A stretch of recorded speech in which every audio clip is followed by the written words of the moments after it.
Hey guys, welcome back to Seller Sessions, 4 p.m. Thursday BST or 4 p.m. BST on a Thursday. Yael Cabilly's here. We're going to be talking about tussling with the beast, that being Amazon. Yael's going to be talking today of, we know how stressful Q4 is for sellers, but there's also on the service provider side as well. So Yael's at the coalface. So she gets the stress of the client and her own stresses in her company. It's like a war room over at her company at the moment. So we're going to address some of those things. But before we do you want to do a quick intro? And what I'm going to do is I'll share to the groups and then we can get into it. Okay, great. So Yael Cabilly, I'm an attorney. I've been working with Amazon sellers since end of 2015. We're a law firm of 12 people. We focus mainly on Amazon. Half of the firm does suspensions, and the other half of the firm handles trademarks and copyrights and patent issues.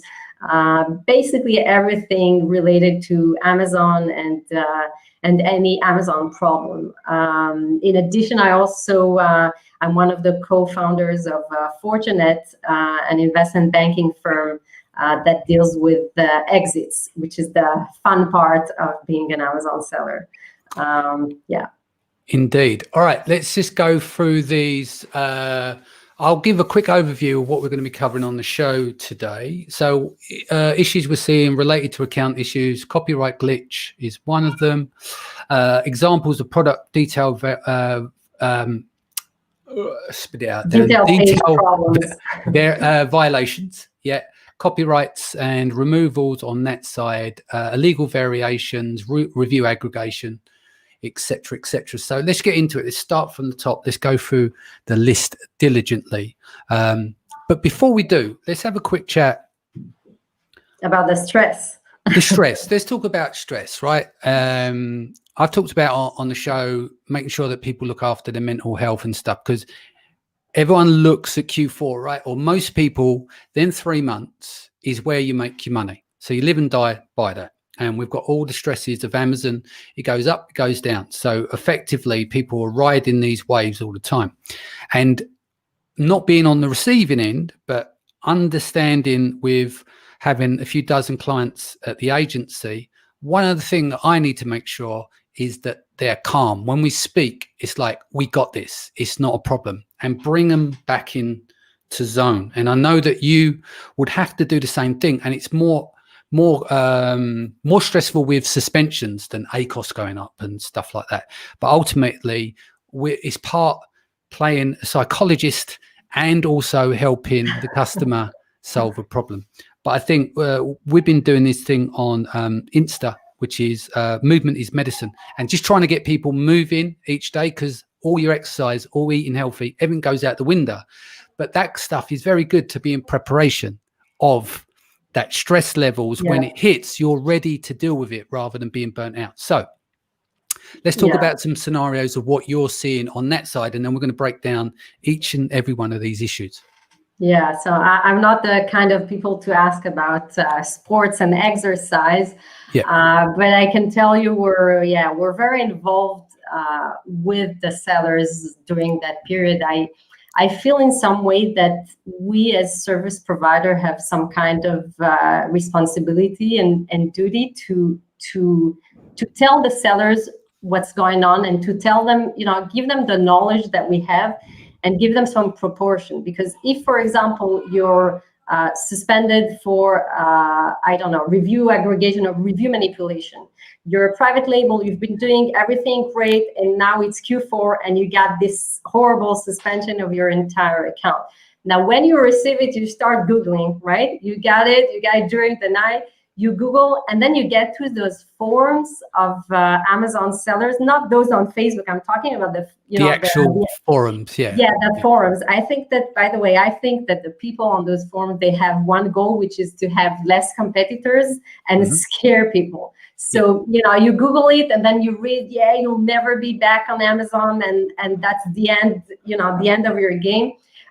When I start speaking with the sellers, the first thing I do is, to speak about statistics, and all our attorneys do that. So if you come to me with review manipulation, for example, suspension, I'll tell you, listen, first of all, you should know this year, we did not have one seller who did not pass this suspension. So you managed to get them reinstated and back onto the platform. Yes. So now the person knows we've been handling hundreds. You're just another case. You know that you're very, very, very likely to come back. And I think that if you start the process knowing that, if you only knew, when you Googled, if you only knew that they're all coming back eventually, you wouldn't be that nervous. And I think that, people should know that overall, if I look at our business and, and I think that our business is, shows you a bit what's going on Amazon, since we're dealing with a lot of sellers. The bottom line is that when you're a good seller, you're a private label, or you're a reseller, you don't sell fake products, you don't sell counterfeit, you don't do things that are illegal, you are going to be back and sell on Amazon in most of the cases. If you look at the statistics, they're amazing. You look at 96%, 97%. So there are cases that are extreme. If it turns out that your product is protected by a patent of someone else, that can be a disaster. But if you do a prior search, you could mitigate that risk. But this is very, very extreme. This is like the 4% of cases you're not back. In most of the cases, you'll be back. So to set the scene here is like, I think on one side, got to be a bit careful, because if we were to go around, say, and I know this, that most people do get back on, within reason, get back on the platform. So that is a stress relief, but that also encourages for people to push the needle as well, because if in the back of their mind they go, do you know what, I know we're going to get suspended or could get suspended, but we will get back on. I think that barrier of thinking you won't ever get back on is where the panic comes. But there is a fine line of where you push the needle, right? But you lose sales, Danny. I mean, exactly. You know you'll be back, but do you want to be suspended during Q4 and lose 5 days? 5 days can mean a lot. So there's a fine line. But I'm saying again, I mean, if you did everything right, and or at least you're trying and you're not doing it on purpose, then you should be fine. And we're going to talk today about some of the issues that we're seeing lately, and really good faith sellers come across those issues, and if we talk about them and them, then you could also mitigate those risks. That's always my purpose, mitigating risk on Amazon.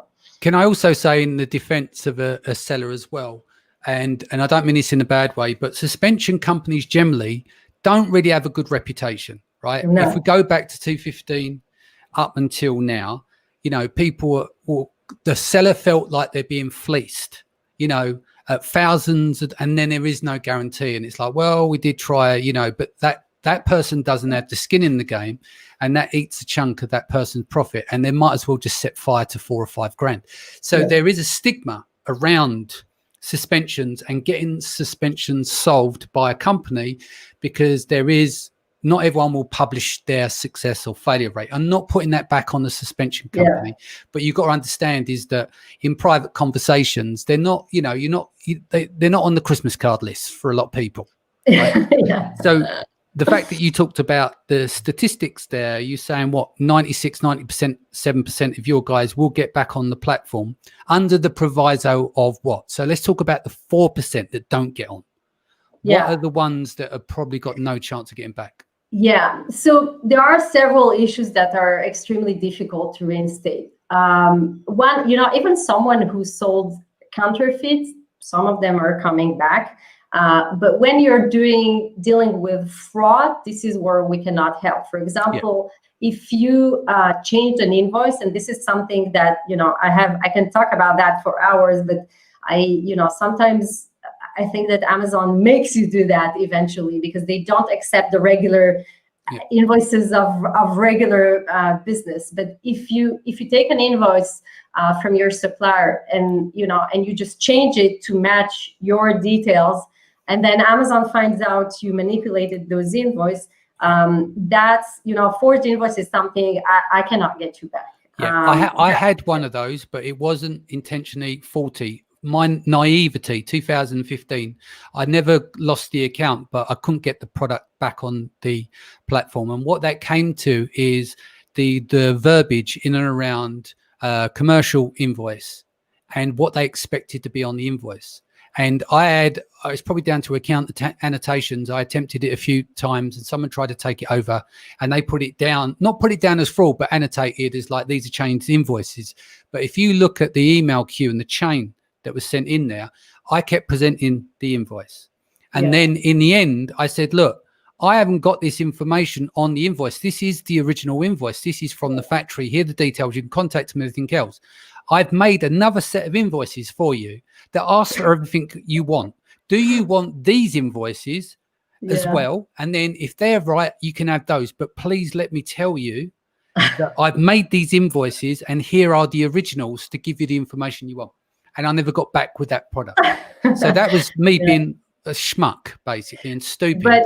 But I didn't do it from fraud. I'm trying to say, here is the information you're requiring, because in your verbiage, all you're doing is bouncing back the mail and there's no communication. But we do know, obviously, performance team are communicating a lot better now. Yes, they are. I mean, today, still with the invoices, if they ask you for an invoice, any Chinese supplier gives you back a commercial invoice. That's what you have. That's what you work with. You send the commercial invoice to Amazon, it's rejected. They do not accept commercial invoices.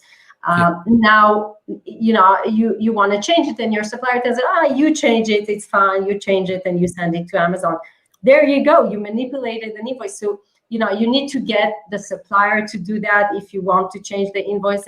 And here, Amazon is asking you to change something that is the real thing. So that's a problem. By the way, today on Amazon, if you forge an invoice, you're not only suspended, but they also take the money that's in the account, and you'll never get it back. So it's advisable not to use third-party companies that will make up those invoices for you, because you ain't getting back on the platform.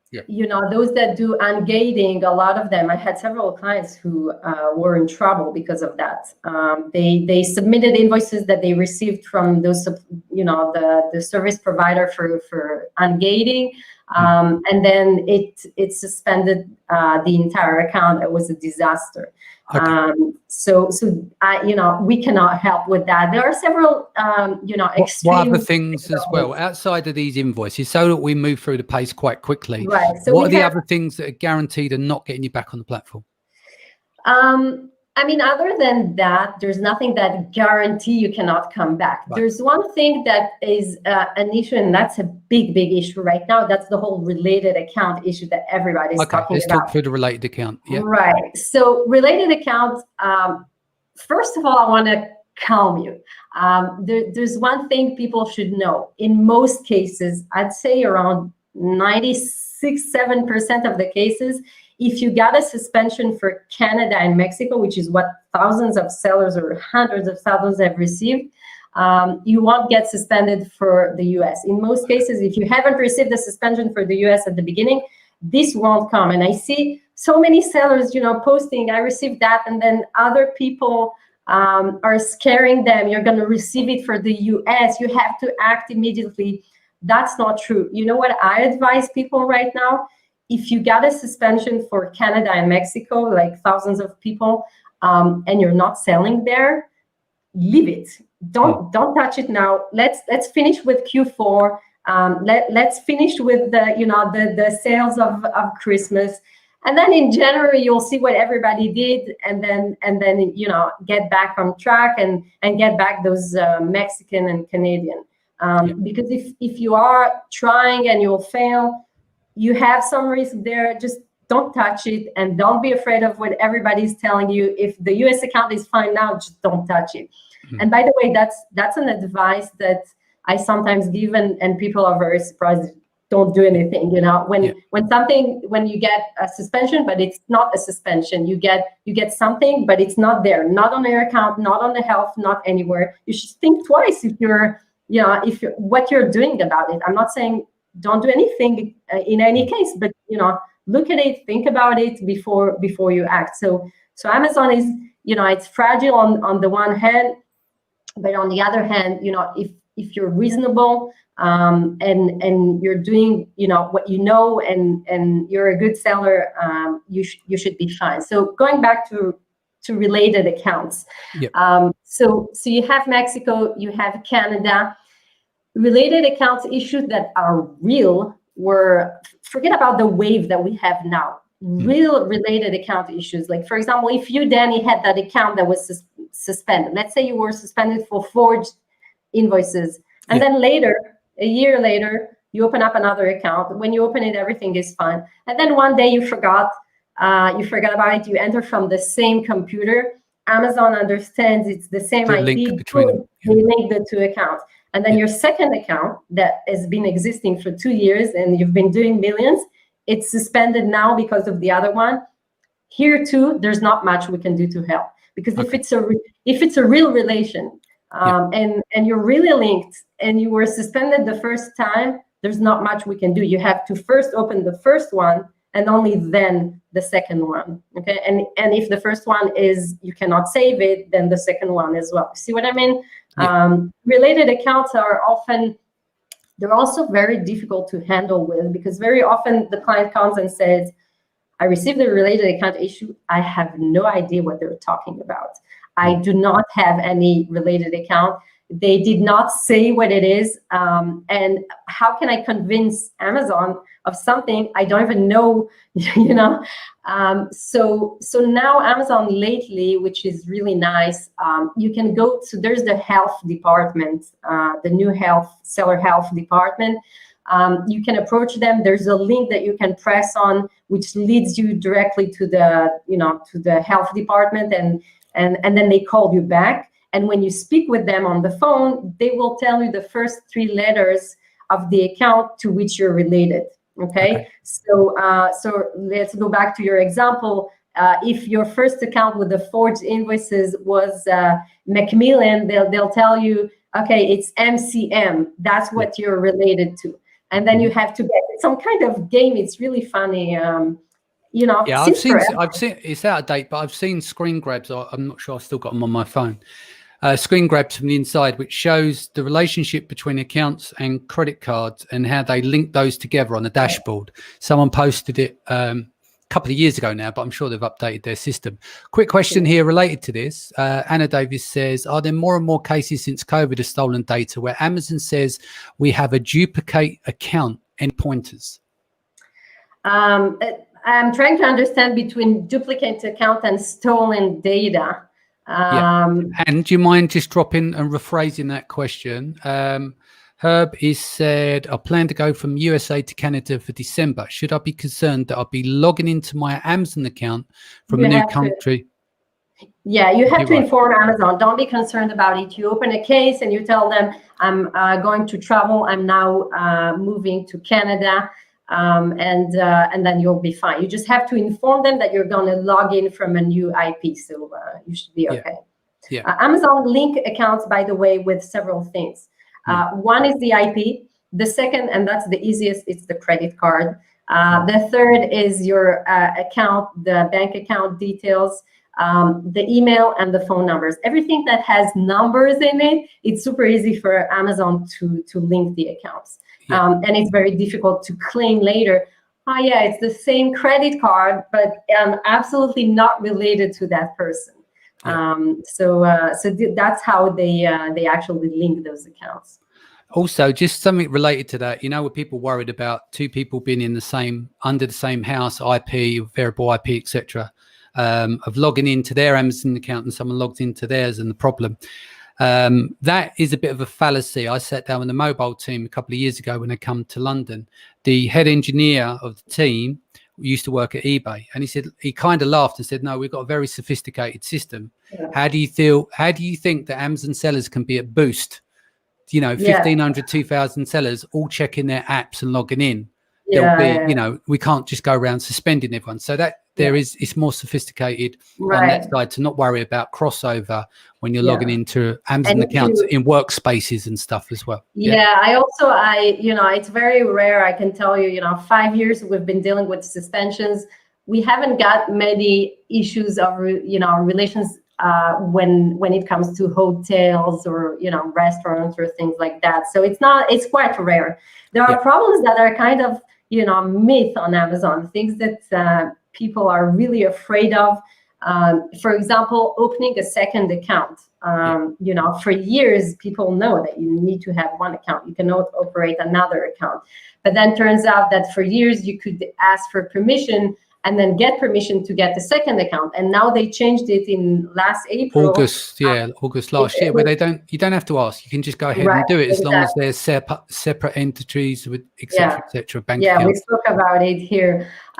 So there are things that people still have in mind, but things have changed, and Amazon understand that sometimes people have several accounts, and it's fine as long as you have separate categories. For example, they want a good business reason. That's the quote. What is a good business reason? God knows.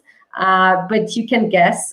They give you some examples, and a separate category is a good example. So if you, Danny, under your entity have one account with selling baby goods, you can have another account selling kitchen goods, and that's fine under your name. Quick question before I go to the question. Something I'd like you to answer for me. Well, it's two. Notifications. So say, for instance, Amazon has a glitch and sends out notifications. Where is the line to whether to respond to it or not? If you've looked around your account and the notification comes in, regardless of what it is, should you wait and see how it pans out over the next couple of days? Or should you enact on it straight away because to allow for there are slip-ups in the system? So it's a good question. The answer is it depends. And I can tell you that we even internally, me and Shira, my head of suspensions, we often disagree about that. She thinks you should always act on it. And I sometimes say, let's wait and see what's happening. I'm saying, let's look at what it is and how severe it is. And, and what happens if we appeal. So sometimes, if it's your most important product and there's a copyright notice, at least start to investigate what it is about. Start seeing if you can appeal. Start preparing the appeal. If nothing happens for a week, then again, you should think twice if you're going for it or not going for it. Generally speaking, our view is, we haven't seen many issues when you've done something about it. We haven't seen issues where Amazon says, oh, you know what, I haven't noticed it's there, let's suspend you now. We haven't seen that yet, but we're careful. We're thinking twice before we're acting. Okay. The other question is, what about if disbursements are being withheld because of verification or re-verification, an automated verification when you've not touched anything? You're in Q4 and you get the notification through and you're waiting, and then you contact the performance team, follow up with support, don't hear anything, but your payments are being withheld. What would you do in that situation? We've seen that in Europe. We have many cases. We have many cases in the last couple of months where Amazon takes you through a verification again and again and again, every once in a while. And while you're waiting, so at least they let you sell on Amazon. They don't suspend the account. But the problem is the funds there. And at some point, you start having cash problems. What I'm saying is, work on the documents, continue to work with Amazon on the verification, and continue to sell during that time. You cannot push them. Many sellers send them reminders and another reminder and another reminder. Make sure you have the right documents. Okay. Don't try to give an old document. Don't try to give things that they haven't asked for. Just give them exactly what they want and work with Amazon on the verification, and you'll get it. We have clients where it took 2 months.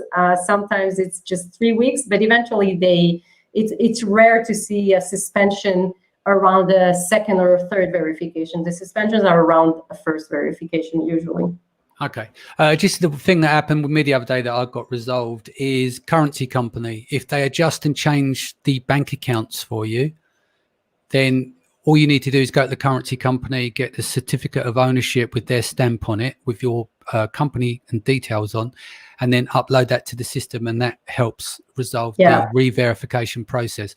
I found it was based on I think there was an account change in Germany in terms of the currency account, because normally you sign to a currency and they give you these pseudo accounts across all the marketplaces. So all you got to do is contact your currency company, and they will issue a new statement with the of ownership, and then you upload that, and then that clears that. Let's just go back to Anne here. Stolen data where someone has used your mobile or email and created an account, so related, like what you're talking about. If you have no idea why it's related, then they have given you your first 3 letters, still no idea what Amazon is needing. Yeah. You know, many clients are now working with those Chinese annotation reports. This is, I advise you to stay away from it. It's obviously legal to get those reports from within Amazon. What I suggest is more and more phone calls with the health department. And if you don't know what you're related to, and these 3 letters don't tell you anything, like is the case for many, then you should write an appeal saying this is a mistake. And there are examples, by the way, some of the sellers actually uploaded examples in the groups, which is very nice, where you say, this is my identity, here's my passport, here's my business license, here's my bank statement, this is me, I have no relation to any other account, please reinstate the account. And Amazon has reinstated thousands of sellers after this glitch lately. You can read on the groups and see all they did is saying, I do not have any relation to anybody. I also, by the way, we also attach a declaration very often. I declare that I have no relation to any account, etc. This also helps. As many documents as possible. This is in general. Amazon likes supporting documents. So whatever you say, support it with something. If I'm Yael Cabilly, here's my passport. Here's a copy of the passport. Just going back to here, Cybe, I'm logging from home office, warehouse, mobile, VPN, remote desktop, etc., etc. I've never seen an issue with this. Are you saying it's not allowed? Sorry, I misunderstood. No, it's not necessary. Okay, it's not that it's not allowed. It's not necessary. People that use VPNs and set up a little network, they're doing it for a reason. There isn't the need to do it if you're doing everything by the book.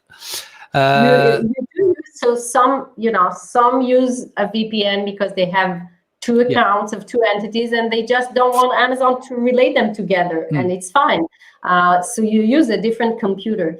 That's the way to do it. You can log in, by the way, from whatever you want. Just be mindful that how Amazon links account, and when you enter from this and that, and this is another way to. I'll give you a quick example. I've got access and linked to over 30 accounts through the agency and my accounts as well, right? And so I've never had a problem. I operate on 3 different email addresses because I've done a secondary email because my buffer of the amount of accounts that I can have under the drop-down menu. So I've got 2 in the US and 1 email address in the UK. So I have to use these 3 email addresses to juggle those 30 accounts across the board, and I've never once had any problem of any crossover. They gave you permission as a permitted user. Well, yeah, because it's all permitted and gone through the channels. Because a lot of people think they'll start an agency or something, and they're concerned being linked to another account, this account, and that account. But most of that stuff is handled. Like you go through you give in your passport details. When they give you access to permissions to the different levels on your account, you go through those verifications. So if I've got access in a number of years that I had problems and I've got access to 30 plus accounts, then I think that kind of demonstrates that that some of this stuff that you can over worry is only when you start moving into that. Like, I don't know what it's like to deal with people that are dealing with fraud and heavy black hat. We filter those people out for joining the agency, and I certainly don't do it. So I don't know the answer to that. But if you're running a clean ship, then if I've got access to 30 plus accounts, then I should think it's all right if you got like 2 or 3, Yeah, just to add on that, so the way to do it, if you're a service provider, you obviously cannot log into this account with the login and password, the main No, one. I log into mine and they're associated with my drop-down menu. Exactly. So I've got correct. This is called permitted user. That's right. You must get permissions as a permitted user. This is a way a service provider must act. In the last wave of related account, there were some rumors that service providers and those secondary accounts and those permitted users have linked the accounts. I believe that it's not true.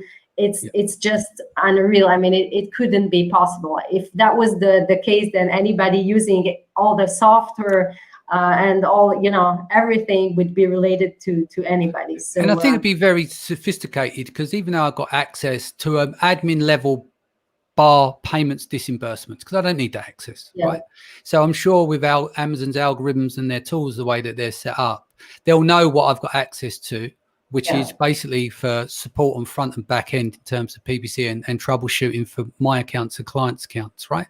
So that would be sophisticated enough there to know that if there was a linked account and I had nothing to do with it, and someone did commit fraud on that account, or that account got basically someone scooped the password details and they took the account over, etc.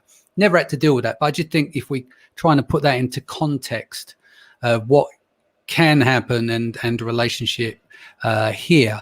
Now, question here is going to take up the whole of the screen, I think, here. They are asking for me annual report from Companies House. This document that no longer exists. They stopped issuing these in 2016. I've given them the exact information they requested should be on the annual return document from the official's Companies House report, and they won't accept. We're going around in circles. I think the only thing you could say there is whoever your accountant is has to keep your accounts for 6 to 8 years. Go back to that accountant if you're not with them and ask them to produce that document, and then give that to Amazon. That takes you back to 2016. Yeah, and also try not to open new accounts now on Q4. Try to do it in January. I think that today the rates, I don't know the percentage, but I'm guessing, from my statistic, probably 40% are failing verification lately. So if it's a new account, if you can wait until January, that would be better. You have high chances to fail verification right now. Okay, Herb's come back and said, I received an email from Amazon that one of my products was dangerous goods and I had to apply for permission.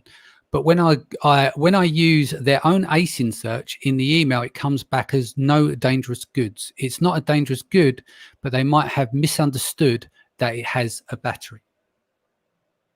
Yeah, I mean, you have to look at the specific case to tell what's going on there. Is it suspended or is it still open? If you can come back to us with the answer. Yeah, Herb, is it an open case? And do you have you signed off on the paperwork when you set up the listing? You're asked questions about dangerous goods, if it's a fire hazard, etc.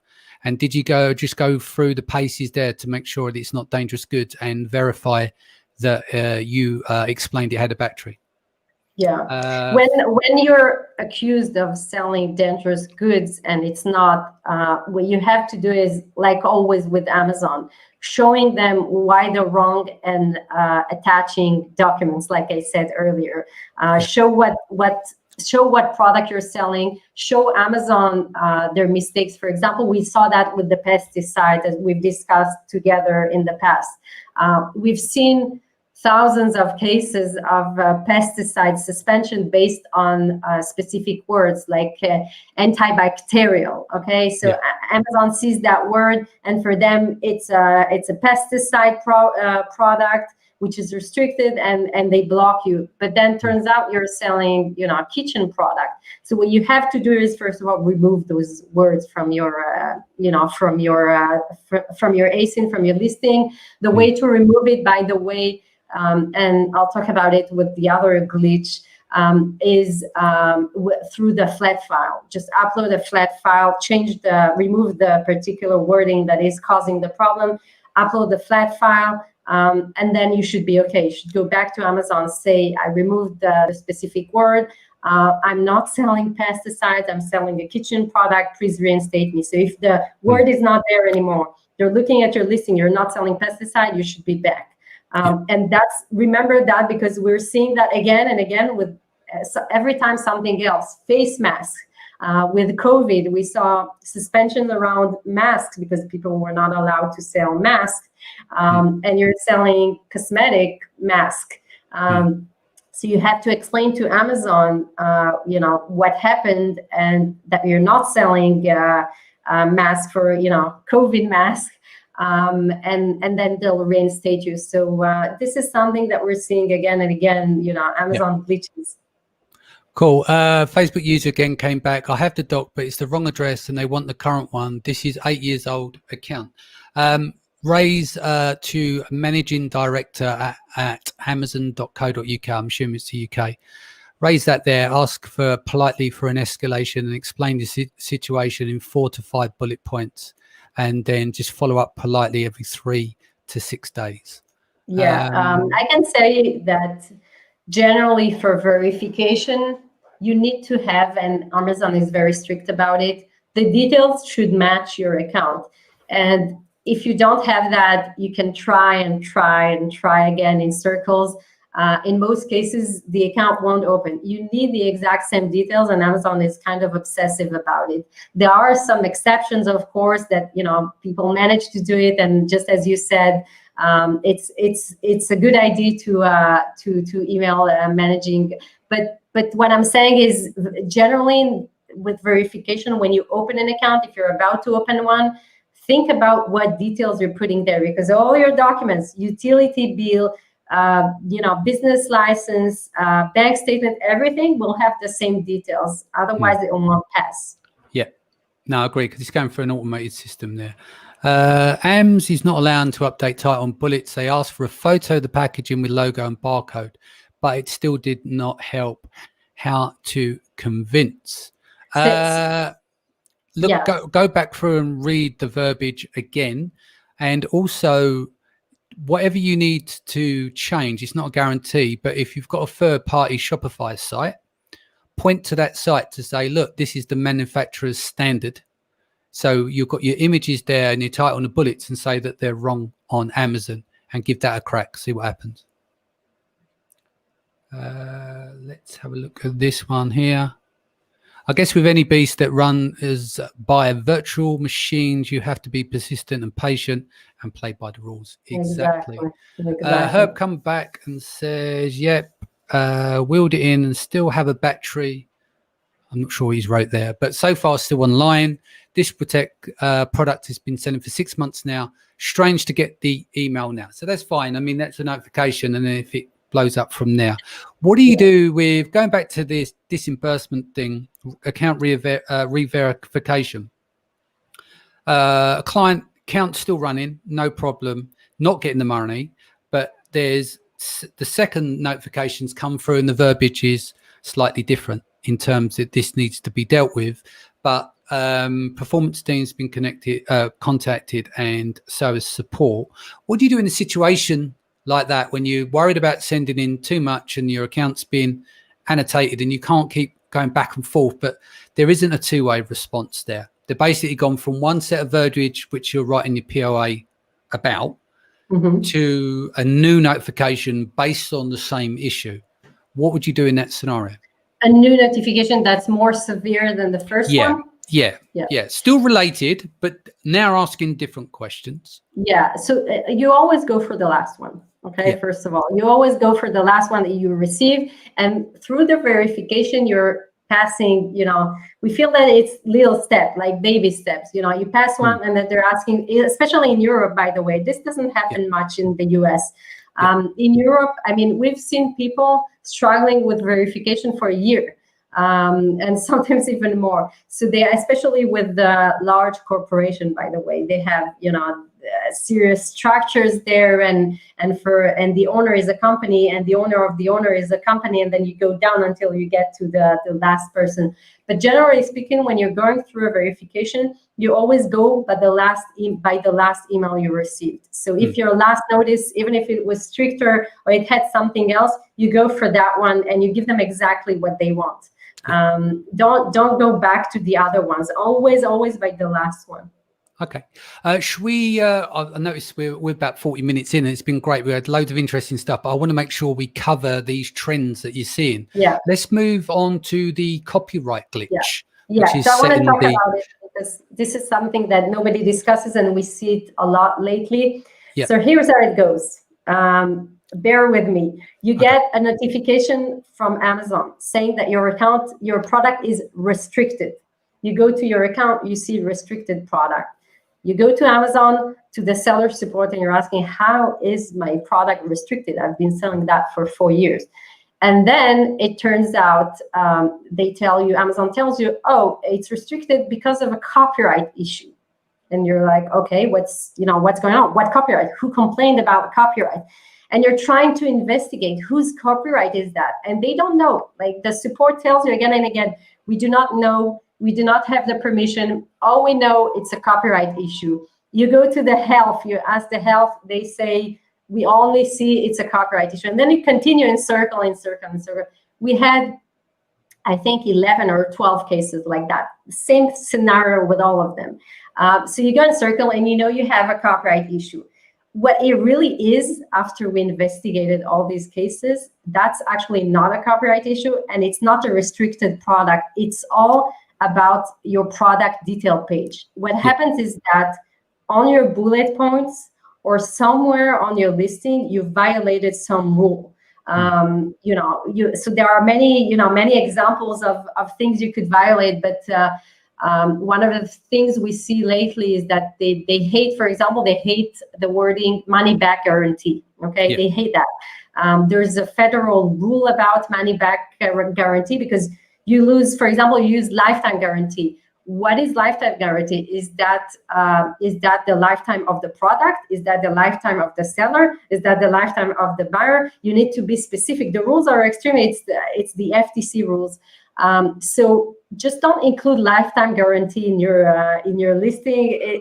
I think in the US it's put under falsement of advertisement because you can't guarantee lifetime. Exactly. And where does the lifetime start and end? Is it somebody who's 60-year-old bought it? So it's too wide and too ambiguous. That's it. Exactly. Yeah. So that's the term, and these are the rules. So the best thing is not to include it. I'm talking about the US. So that's one example. There are many rules that people violate all the time on the bullet points. There are things with capital letter. Now you can, then you cannot. You cannot. We have a lot of cases where people put their brand on the listing. So let's say the Macmillan iPhone cover, or sorry, not iPhone, the Macmillan cover does this and that. And then if Macmillan is also your seller name, okay, the store name, then you're using details of the store, identifying details of the store on your listing, and that's not allowed. So when there's a match between your brand and the store name, this triggers with Amazon that you're trying to put your seller name on the listings, and that's not allowed. So some things, it's sometimes difficult to understand what the violation is. But going back to our case, okay, so they're telling you it's a restricted product, then they tell you it's a copyright, and then it turns out it's a violation of the product detail page. What you do is you want to remove this violation.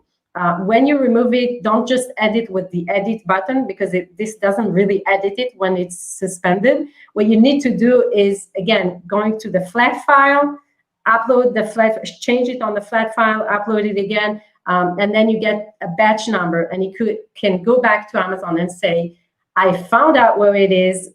There's a problem with my product detail page. I included lifetime guarantee, whatever. I changed it. I now removed it. Here's the batch number that I received when I uploaded the flat file.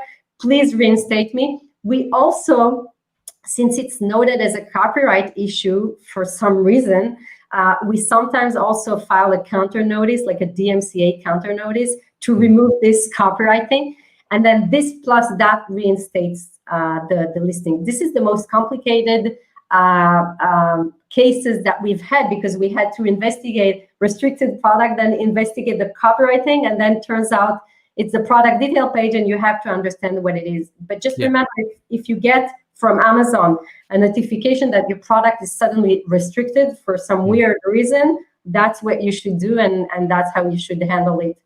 If I've seen a dozen of cases, I'm sure there are thousands. This whole bullet point thing started not as a rumor, but some people were seeing this, right, and it was affecting them. And then I got someone reach out to me through one of my clients, and there was actually official verbiage that said product detail page issue, bullet points, capital letters. And I see another one yesterday. I've seen 3 in total, but it's very hard to turn around the clients who's got hundreds of listings to say you need to change this just before Black Friday on a whim, But now there seems to be more data. And I think what's happened is they've gone from category by category, starting with a high velocity. So for instance, you're selling electronics. One of the guys done an analysis and wanted to understand what was going on. What he noticed was most of the competitors that were using caps were suspended and weren't appearing in the search results pages, but those who didn't cap were. So that's where it gave him the indicator to change on his listing. So I think that's more official now, because obviously we hear stuff, which is fantastic. People have an observation, shares that observation, and then eventually it comes down the pipe from Amazon if it's validated, and the way it's validated, it's come through notification. So definitely would say to anyone now, wherever you got a chance, make sure you change all the caps on your bullet points to avoid getting that notification, for sure. Right. Yeah, this is something that we see lately, the capital letters, and everybody's talking about it. It's not that severe, but it does get you to this situation that I described. So yeah, definitely try and avoid that. The last thing maybe that we're seeing a lot, Danny, that's about the variations, illegal variations. Yeah. We're seeing lately suspensions around that. Sometimes it gets to an account suspension if you have tons of those and you get a lot of policy violation about creating an illegal variation. You can get to an entire suspension. Again, most of them, almost all of them, are eventually reinstated, but you shouldn't get to that. The mistake that most of the people do, they create a new variation. Now, when you create a variation, what you have to do, you have to think about the themes. You have to look at, you have the flat file template. When you go to the template, there are the themes that are allowed, and there are those that are not allowed. If you don't see it on the list, it's not allowed.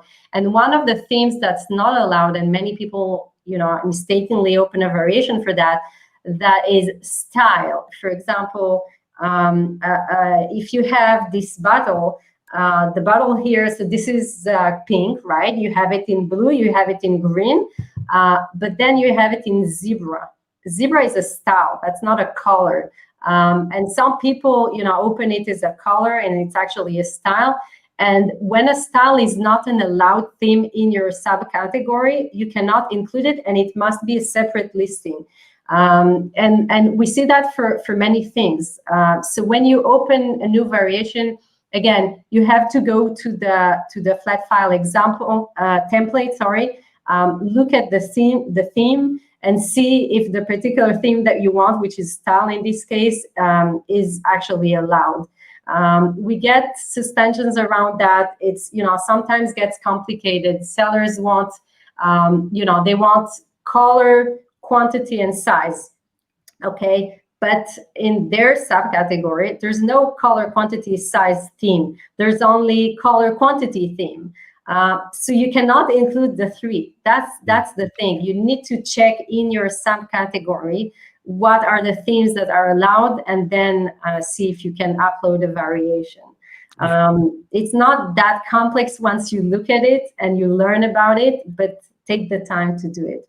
Cool. Just backtracking for Baptiste on the caps. It says, are the caps issue of the bullet points, have they seen across all markets? So I've only seen 3 notifications, all the notifications US, but don't forget, the US normally rolls stuff out and then it ends up in the EU and then the smaller marketplaces as well.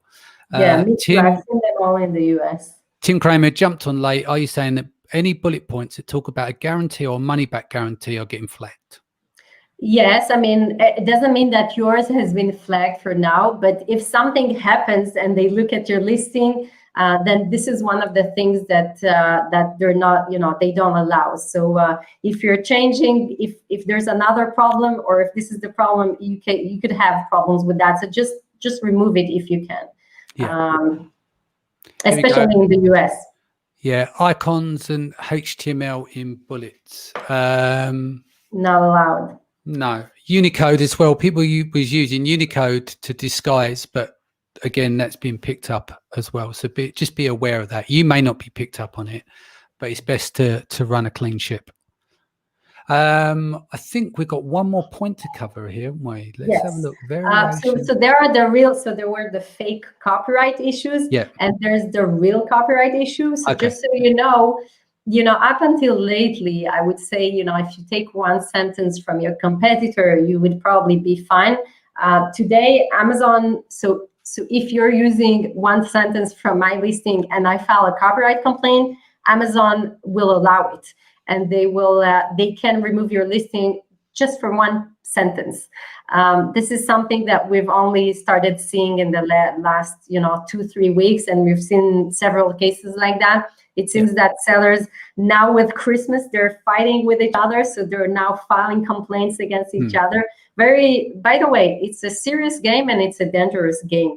Even if you see that your competitor is using something of yours, now on Christmas, you want to file a complaint against them. There could be a war, and a war usually doesn't end well.